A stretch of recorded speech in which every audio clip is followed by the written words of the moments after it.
হ্যাঁ স্যার, আমার যেটা প্রবলেম ছিল দীর্ঘ 7-8 এর পর থেকে আমার যখন পিরিয়ডস এর সাইকেল শুরু হয়, তো আমার ইরেগুলার পিরিয়ডস হতো, 1 মাস অন্তর কখনো 2 মাস অন্তর পিরিয়ডস হতো, আর অসহ্য পেন হতো, আর যেটা নর্মাল ফ্লুইড হয় সেটা ছিল না।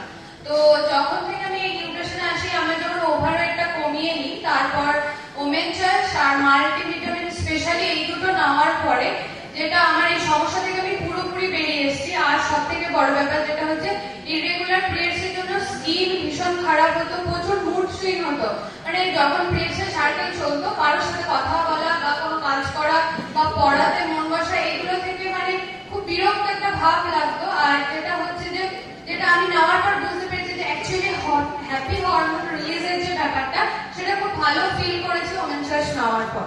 তো থ্যাংক ইউ। আচ্ছা, তিনি বললেন মহিলারা প্রথমত এটা প্রায় আমার সঙ্গে ঘটতো, সহমত। ইনার যে রেজাল্টটা বললেন, প্রত্যেকটা মহিলা বলবে ইনি যেগুলো